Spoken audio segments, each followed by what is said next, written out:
तो हेलो भाई लोगों, आज के एक नए वीडियो में आप सभी का स्वागत है। आज के वीडियो में जानेंगे भारतीय संविधान के बारे में। तो मैं आपको किस तरह से संविधान को पढ़ना है, एक इजी तरीका बताऊंगा जिससे कि आप जो है संविधान को बहुत ही आसानी से याद कर पाओगे। और इस वीडियो में सिर्फ हम लोग मेन टॉपिक ही पढ़ेंगे। वैसे टॉपिक, वैसे अनुच्छेद जो एग्जाम में नहीं पूछ जाते हैं उनको हम लोग को नहीं पढ़ना है। टाइम उसमें बिल्कुल भी बर्बाद नहीं करना है। मैं आपको सिर्फ मेन टॉपिक ही बताऊंगा। तो बिना देरी किए हुए चलिए वीडियो को स्टार्ट करते हैं। भारतीय संविधान में 22 भाग हैं, 395 अनुच्छेद हैं और 12 अनुसूची हैं। अगर आप 349 अनुच्छेद को अगर आप सीरियली याद करने जाओगे तो आप लिख के ले लो, आप लाइफ में कभी भी याद नहीं कर पाओगे।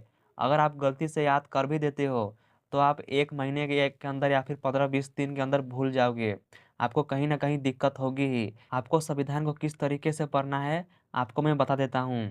संविधान एक किताब है और किताब को पढ़ने से पहले सबसे पहले हमको उनके इंडेक्स को पढ़ना पड़ता है। तो इसके आप जितने भी देख रहे हो यहाँ भाग 1, भाग 2, भाग 3, फिर आगे भी मिलेंगे। ये सब संविधान के इंडेक्स हैं। इंडेक्स को पढ़ना है, उसके बाद अनुच्छेद को पढ़ना है। पहला भाग में है भारत एवं राज्य। भारत एवं उसके राज्य के बारे में बताया गया है पहला भाग में। पहले भाग में ही क में है भारत और राज्य, ख में है नए राज्य शामिल किए जा सकते हैं इसमें भारत में। गांव में बताया गया है राज्य के नाम और सीमा में बदलाव भी हो सकते हैं, यही इसमें बताया गया है। देखिए, हमारे संविधान के लिए सबसे इम्पोर्टेंट है भारत और राज्य, इसीलिए इसको नंबर 1 पे रखा गया है। इसके बाद जो है नागरिकता के बारे बताया गया है। इसके बाद मौलिक अधिकार के बारे बताया गया है। धीरे धीरे हम लोग सबको जानेंगे। भारत के लिए भारत एवं उसके राज्य सबसे इम्पोर्टेंट हैं। इसके बाद जो है दूसरा इम्पोर्टेंस दिया गया है नागरिकता का, दिया गया है नागरिकता का वर्णन किया गया है भाग 2 में। भाग 2 जो है 1 से लेकर 5 तक हैं। भाग 3 में 12 से लेकर 35 तक हैं। और इसमें मौलिक अधिकार का जिक्र किया गया है। मौलिक अधिकार क्या है आपको बता देता हूँ। एक मानव को जो जीवन जीने में जो अधिकार मिलने चाहिए वही होते हैं मौलिक अधिकार। मौलिक अधिकार से रिलेटेड भी एग्जाम में बहुत सारे क्वेश्चन पूछे जाते हैं। और मौलिक अधिकार से इतना कंफ्यूजन वाला ये टॉपिक है कि बच्चे कंफ्यूज जाते हैं कि कौन सा अधिकार कौन से अनुच्छेद में होगा। ज़्यादा अनुच्छेद नहीं है, 12 से लेकर 15 तक ही हैं, लेकिन बच्चे बहुत ज़्यादा कंफ्यूज में रहते हैं। तो इसके लिए मैं एक अलग से वीडियो बना दूंगा, आप उस वीडियो को भी देख लेना। तो देखिए, भाग 1 में भारत एवं राज्य के बारे में बताया गया है। भाग 2 में नागरिकता का वर्णन किया गया है। भाग 3 में मौलिक अधिकार के बारे में बताया गया है।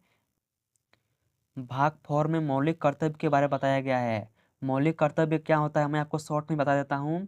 देखिए, जो संविधान हमें मूलभूत अधिकार देते हैं, जो मौलिक अधिकार देते हैं, तो संविधान भी हमसे कुछ उम्मीद करता है कि हम भी उसको रेस्पेक्ट दें संविधान को।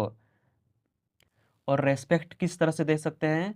राष्ट्र ध्वज को सम्मान करके, राष्ट्रगान का सम्मान करके, जितने भी सार्वजनिक स्थल हैं देश में उनकी सुरक्षा करके, इस तरह से हम लोग संविधान को, देश को रेस्पेक्ट दे सकते हैं। यही बतलाया गया है मौलिक कर्तव्य में।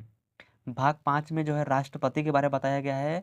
राष्ट्रपति से रिलेटेड बार बार बहुत ज़्यादा क्वेश्चन पूछे जाते हैं, तो आप इसको बिल्कुल भी मत छोड़ना। राष्ट्रपति सबसे मेन है। हम लोग जो है 12 से 61 ट्रिक्स के माध्यम से याद करेंगे। आपको 72 याद रखना है, 123 याद रखना है और 143 याद रखने हैं। ये अनुच्छेद हैं। 52 से 61 अनुच्छेद हम लोग ट्रिक से याद करेंगे। 72 में बताया गया है क्षमादान के बारे में बताया गया है। क्षमादान, अगर किसी को अगर फांसी की भी सजा हो जाती है तो राष्ट्रपति जो है उसे क्षमा कर सकता है। 123 में अध्यादेश के बारे में बताया गया है। अध्यादेश से जब सदन का सत्र नहीं चल रहा होता है तो राष्ट्रपति को कोई भी किसी भी चीज़ पर अगर कानून बनाना हो तो वो अध्यादेश से जारी कर सकता है।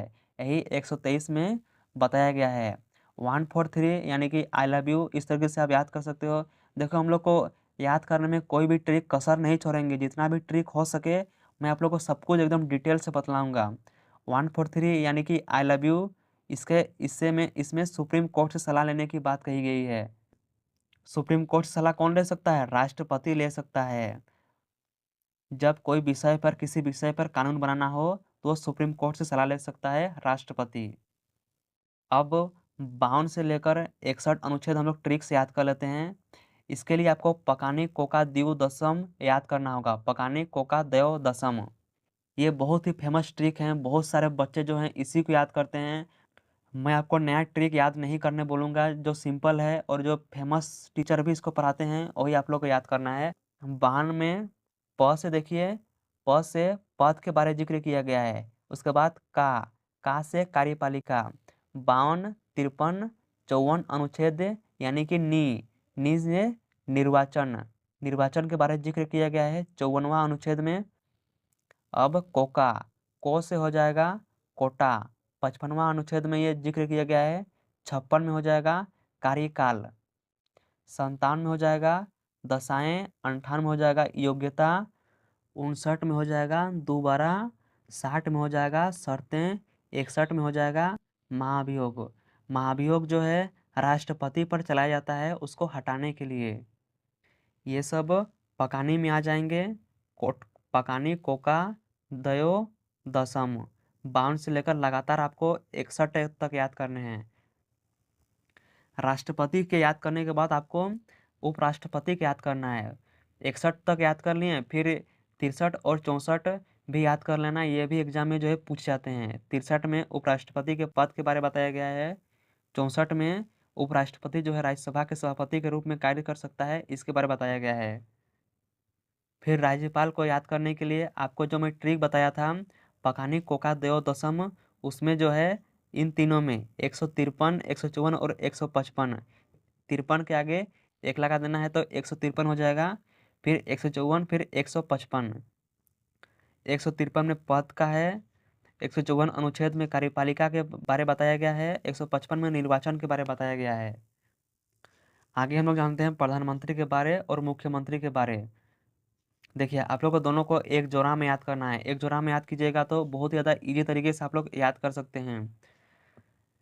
अनुच्छेद 74 में मंत्रिमंडल के बारे बताया गया है। अनुच्छेद 75 में प्रधानमंत्री के बारे बताया गया है। अनुच्छेद 76 में महान्यायवादी के बारे बताया गया है। फिर इसमें से जो है आप लोग 89 प्लस कर दीजिएगा। 74 में अगर 89 प्लस कर दीजिएगा तो 163 आ जाएगा, और 163 मुख्यमंत्री से रिलेटेड है। इसमें भी मंत्रिमंडल याद करना है। 164 में भी मुख्यमंत्री के बारे याद करना है। 165 में भी महाधिवक्ता के बारे याद करना है। आगे बढ़ते हैं, सुप्रीम कोर्ट और हाई कोर्ट के बारे जानते हैं। अनुच्छेद 124 में सुप्रीम कोर्ट के गठन के बारे में बताया गया है। 131 में सुप्रीम कोर्ट के अधिकार के बारे में बताया गया है। 148 में सुप्रीम कोर्ट की नियुक्ति के बारे में बताया गया है। फिर 214 में हाई कोर्ट के गठन के बारे में बताया गया है। 216 में हाई कोर्ट के अधिकार के बारे में बताया गया है। सुप्रीम कोर्ट से रिलेटेड बहुत सारे ऐसे आर्टिकल हैं, लेकिन आप लोग को उन पर ध्यान नहीं देना है, सिर्फ 3 ही याद करने हैं और यही मेन है। सुप्रीम कोर्ट का गठन, फिर इसमें भी हाई कोर्ट का गठन, सुप्रीम कोर्ट का अधिकार, हाई कोर्ट के अधिकार। और हाई कोर्ट का अधिकार में जो है इसकी नियुक्ति नहीं पूछा जाता है तो नहीं, याद नहीं करना है, ये इम्पोर्टेंट नहीं है उतना। इससे पूछा जाता है सुप्रीम कोर्ट की नियुक्ति कैसे होती है, ये आप लोग याद कर सकते हो। याद करना ही है आप लोग को 148 में। आगे बढ़ते हैं, केंद्र और राज्य दोनों को आप लोग को एक जोड़ा में रखना है और दोनों को एक साथ ही याद करना है। अनुच्छेद 79 में संसद के बारे में बताया गया है। केंद्र में सबसे बड़ा क्या होता है? संसद। संसद के बाद आइएगा राज्यसभा, राज्यसभा के बाद आइएगा लोकसभा। राज्य में भी वही करना है। विधानमंडल, विधानमंडल से बाद विधानसभा, विधानसभा के बाद विधान परिषद। अनुच्छेद 79 में संसद के बारे में बताया गया है। अनुच्छेद 80 में राज्यसभा, अनुच्छेद 81 में लोकसभा के बारे में बताया गया है। अनुच्छेद 168 में विधानमंडल के बारे में बताया गया है। 170 में विधानसभा में है, विधानसभा के बारे है। 175 विधान परिषद के बारे में बताया गया है। 3 आप लोग को सेट में याद करने हैं। आगे बढ़ते हैं, केंद्र राज्य संबंध, ये भी बहुत ज़्यादा इंपॉर्टेंट है। इसको भी हम लोग एक ट्रिक से याद करेंगे।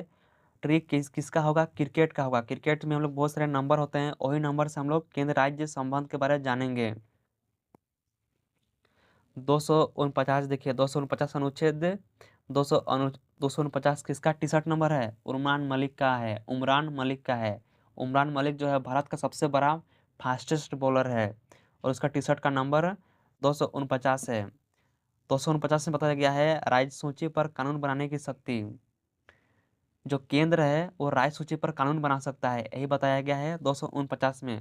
249 यानी कि उमरान मलिक यानी कि राय सूची पर कानून बनाने की शक्ति। 250 में कौन सा शतक बोल सकते हैं? 250 में 2.5 शतक बोल सकते हैं। 300 में 13 शतक होता है। 200 में दोहरा शतक होता है, तो 250 में भी 2.5 शतक होता है ना। 2.5 शतक से याद कर लेना। आपातकालीन में कानून बनाने की शक्ति भी केंद्र के पास ही होती है, ये भी आप लोग याद कर लेना, इम्पोर्टेंट है। 362 में नदी जल विवाद। 362 जो है आरसीबी का सेकेंड मोस्ट हाईएस्ट स्कोर है आईपीएल में, आरसीबी का। और आरसीबी का नदी जल विवाद के बारे में बताया गया है 262 में। 262 यानी आरसीबी, आरसीबी यानी नदी जल विवाद, याद हो गया होगा। फिर 263, 262 अगर भाई आरसीबी बनाया है तो 263 भी वही बनाएगा। और 263 इतना बड़ा हाईएस्ट रिकॉर्ड था कि 2013 से लेकर 2023 तक कोई भी रिकॉर्ड इसका तोड़ नहीं पाया था आरसीबी का। फिर 2024 में 3-4 आईपीएल टीम ऐसी आई जो कि आरसीबी का रिकॉर्ड को पूरी तरह से खत्म कर दिए हैं। 263 में अंतर्राज्य परिषद के बारे में बताया गया है। 263 मतलब आरसीबी का हाईएस्ट स्कोर, अंतर्राज्य परिषद। 280 जो है जैक कैलिस से रिलेटेड है। जैक कैलिस भी एक बहुत ही बड़ा फेमस क्रिकेटर था। ये कोलकाता से खेलता था और टीम में ये साउथ अफ्रीका से था। ये जो है इसका हाईएस्ट स्कोर टेस्ट में 280 था। और 280 किससे रिलेटेड है? वित्त आयोग से रिलेटेड है। वित्त आयोग मतलब जैक कैलिस मतलब 280, अनुच्छेद 280 मतलब वित्त आयोग। फिर आगे देखिए 312 315 में कोई ऐसा क्रिकेट का मैंने नंबर नहीं खोज पाया, तो आप लोग को 312 और 315 एक ही साथ याद करने हैं। याद किस तरह से आप लोग को याद क्या करना है कि पुष्पा जो मूवी कमाई किया था वो 312 से लेकर 315 तक कमाई किया था। और ये अखिल भारतीय परिषद 312 में है। अखिल भारतीय परिषद का जिक्र किया गया है। अखिल भारतीय परिषद में आईएएस आईएफएस और आईपीएस आते हैं। आईएफएस के दो फुल फॉर्म होते हैं। तो ये वाला आईएफएस जो है इंडियन फॉरेन सर्विस है, इंडियन फॉरेन सर्विस। 212 में 315 में केंद्र राज्य और लोक सेवा आयोग के बारे में जिक्र करना है कि किस तरह से जो है आयोग गठन करना है, लोक सेवा आयोग गठन करना है, इसी के बारे केंद्र और राज्य के बारे में जिक्र किया गया है 315 में। आई होप कि आप लोग को याद हो रहा होगा। नहीं याद हो रहा होगा तो आप लोग दोबारा वीडियो को देख सकते हो। लेकिन मैं आप लोग को जो ट्रिक बतला रहा हूँ, जो आप लोग को मैं तरीका बता रहा हूँ, ये आप लोग को शायद बहुत ही कम ऐसे टीचर होंगे जो बतलाएंगे आप लोग को। मैं खुद की तारीफ तो नहीं करूंगा कि मैं ही सिर्फ एक ऐसा अकेला बंदा हूँ जो ऐसे ट्रिक बताता हूँ, ऐसे वीडियो बनाता हूँ। मेरे से बहुत सारे ऐसे अच्छे टीचर होंगे जो मेरे से भी अच्छे पढ़ाते होंगे, अच्छे ट्रिक बताते होंगे। लेकिन मेरे ट्रिक को भी कम मत आंकना, ये भी ट्रिक बहुत ही ज़्यादा काम के हैं, इसको हल्के में मत लेना। आगे बढ़ते हैं। अन्य महत्वपूर्ण अनुच्छेद, इसमें भी जो है एग्जाम में बहुत सारे पूछे जाते हैं क्वेश्चन। तो आप लोग को जो है सिर्फ 6 याद करने हैं। 324 में जो है निर्वाचन आयोग का गठन किया गया था। और 343 मतलब आई लव यू, 143 में था आई लव यू। और 343 में है लव भाषा, सॉरी दिमाग में क्या क्या चल रहा है। 343 में मतलब राज्य भाषा हिंदी है और इसकी लिपि देवनागरी है, इसी के बारे में जिक्र किया गया है 343 में। आगे में है आपातकाल। आपातकाल में 352 याद करना है। 352 में 4 ऐड कर दीजिएगा तो 356 हो जाएगा। 356 में फिर 4 ऐड कर दीजिएगा 360 हो जाएगा। राष्ट्रीय आपातकाल, आपातकाल का जिक्र किया गया है। राष्ट्र आपातकाल लागू हो सकता है 352। फिर 356 राष्ट्रपति शासन लग सकता है। आपातकाल के 3 प्रकार होते हैं। राष्ट्रीय आपातकाल 352 अनुच्छेद, 356 अनुच्छेद, राष्ट्रपति शासन, 360 वित्त आपातकाल, 3 प्रकार से रख सकते हैं। और एक जानकारी के लिए आपको बता दूं 352 और 356 भारत में लग चुके हैं, लेकिन वित्त आपातकाल भारत में अब तक कभी भी नहीं लगा है और ना लगे यही मेरा उम्मीद है। क्योंकि आपातकाल बहुत ही बुरा समय होता है सभी लोगों के लिए, पूरे राज्य के लिए। तो ऐसा ना हो, ऐसे बुरे दिन ना देखना पड़े, हम सभी को ही उम्मीद है। 368 में संविधान संशोधन के बारे में बताया गया है। संविधान को इतने सारे संविधान तो बना ले, उसको संशोधन भी तो करना होगा। तो 368 में यही संशोधन है। आगे बढ़ते हैं। संविधान में जो है अनुसूची का भी जिक्र किया गया है। भारत में जो है 12 अनुसूची हैं और ये भी एग्जाम में पूछ जाते हैं, ये भी इम्पोर्टेंट हैं। इसको भी हम लोग ट्रिक्स याद करेंगे। ट्रिक ये है tears of old PM. T से याद करना है EARS, सबको सभी लेटर को आप लोग को फर्स्ट लेटर को याद रखने हैं, सभी लेटर को, और यहीं से हमारा ट्रिक बनेगा। टी से हो जाएगा टेरिटरीज एंड स्टेट्स। सेकेंड में है ई से हो जाएगा इमोलमेंट्स। इमोलमेंट्स मतलब होता है वेतन। जो हमारे चुने हुए प्रतिनिधि हैं उनको किस तरह से वेतन होगा, किस तरह से घटेगा बढ़ेगा, यही एमोलमेंट्स के बारे में जिक्र किया गया है।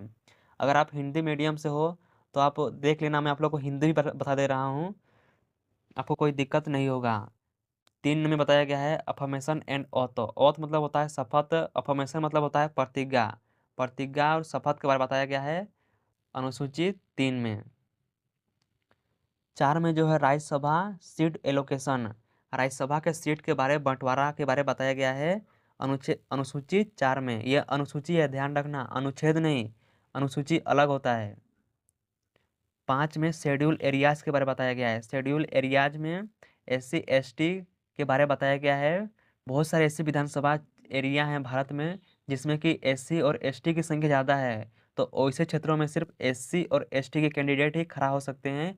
यही अनुसूची 5 में बताया गया है। अनुसूची 6 में और द ट्राइबल एरियाज के बारे में बताया गया है। अनुसूची 7 में फेडरल लिस्ट के बारे में बताया गया है। इसका होता है संघीय सूची। संघीय सूची में 3 प्रकार की सूची आते हैं, संघ सूची, राज्य सूची और समवर्ती सूची। संघ सूची का मतलब हो गया वैसे सूची जो सिर्फ जिसका कानून सिर्फ संघ ही बना सकता है, सिर्फ केंद्र ही बना सकता है, यह इसमें आते हैं संघ सूची। राज्य सूची में जिसका कानून सिर्फ राज्य बना सकता है, और समवर्ती सूची में दोनों मिलकर बना सकते हैं। आगे बढ़ते हैं। ओ से हो जाएगा ये ओल्ड में, ओ से हो जाएगा ये वाला ओल्ड, ना कि ऑफ वाला ओल्ड, ध्यान दीजिएगा, ये ओल्ड हो जाएगा ऑफिशियल लैंग्वेज। अनुसूची 8 में 9 में जो है लैंड रिफॉर्म्स के बारे में बताया गया है। लैंड रिफॉर्म्स का मतलब हो गया आज़ादी के बाद भारत में ऐसे बहुत सारे जगह थे जो कि जमींदार गलत तरीके से कब्जा किए हुए थे और गलत तरीके से तरीके अपनाते थे, किसानों को बहुत ज़्यादा मेहनत करवाते थे, बहुत ज़्यादा लगान लेते थे। तो ये किस तरह से क्या करना है ज़मीन के बारे यही बताया गया है लैंड रिफॉर्म्स में। 10 में बताया गया है डिफेक्शन के बारे में बताया गया है। डिफेक्शन का मतलब होता है दल बदल। एक कहानी है, एक स्टोरी है छोटा सा। हरियाणा के एक नेता थे गयालाल। गयालाल जो है ये 15 दिन में 3 बार जो है पार्टी चेंज करते हैं, कभी इस पार्टी में, कभी उस पार्टी में, कभी उस पार्टी में, तो कभी और दूसरा पार्टी में। इस तरह से जो है 3 बार जो है पार्टी चेंज करते हैं। ये एक बहुत ही बड़ा प्रॉब्लम था। इसी को देखते हुए डिफेक्शन का कानून बनाया गया। डिफेक्शन मतलब दल बदल, कि कौन सा प्रतिनिधि कितने दिन में कौन सा पार्टी में रहेगा, यही जिक्र किया गया है डिफेक्शन में। डिफेक्शन कानून 1985 में बनाया गया था और यह संविधान का 52वां संशोधन था। फिर 11 में हो जाएगा पंचायत का बारे बताया गया है। 12 में म्यूनिसिपैलिटीज़ के बारे में बताया गया है, नगर पालिका के बारे में बताया गया है। इतने ही आप लोग को याद करने हैं, अनुसूची में सिर्फ 12। आई होप कि आप लोग को सभी याद हो गया होगा। सो आज की इस वीडियो के लिए इतना ही, मिलते हैं अगले वीडियो में, तब तक के लिए अपना ख्याल रखना, take care, love you all.